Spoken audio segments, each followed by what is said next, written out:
A Xunta de Galicia non avala o plan de desescalada presentado polo Goberno Central. Segundo Alberto Núñez Feijóo, ten algunhas luces e moitas sombras. Y el Gobierno no puede actuar de espaldas a los responsables sanitarios del Estado. Somos colaboradores necesarios e imprescindibles para poder entre todos acertar ante una situación la más compleja, sin duda, que hemos recordado en nuestras vidas. Pero o presidente galego, as comunidades autónomas teñen un papel testemuñal. Por iso reclama que se aprobe na conferencia de presidentes tras escoitar a todas as autonomías. Núñez Feijóo aboga polo traballo conxunto. Debería de ser un punto de partida.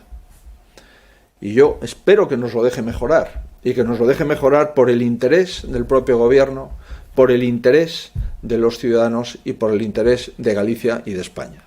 No caso galego, o presidente asegura que a proposta non se adapta á realidade territorial. Por unha banda, considera que está pensada para as realidades urbanas e non rurais. Tampouco gusta que a unidade de referencia sexa a provincia, en lugar da área sanitaria. Si en las 4 provincias gallegas la situación epidemiológica es igual, lo lógico es que pueda haber movimientos entre las 4 provincias. Más de 140 municipios gallegos en este momento no tienen un solo contagiado, lo cual significa que podrían pasar como mínimo de forma directa a la fase 3 y sin embargo tendrán que esperar semanas para conseguir lo que epidemiológicamente ya tienen hoy garantizado.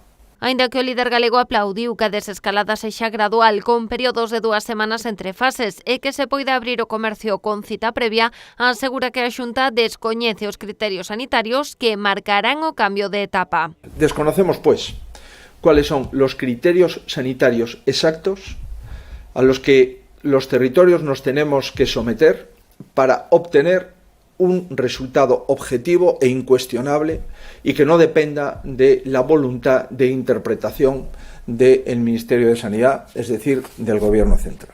Núñez Feijóo reclama ao Executivo que despexe as incógnitas que asegura abre o plan sobre a mobilidade da cidadanía e para o comercio, a actividade pesqueira, o rural, os hotéis ou a restauración.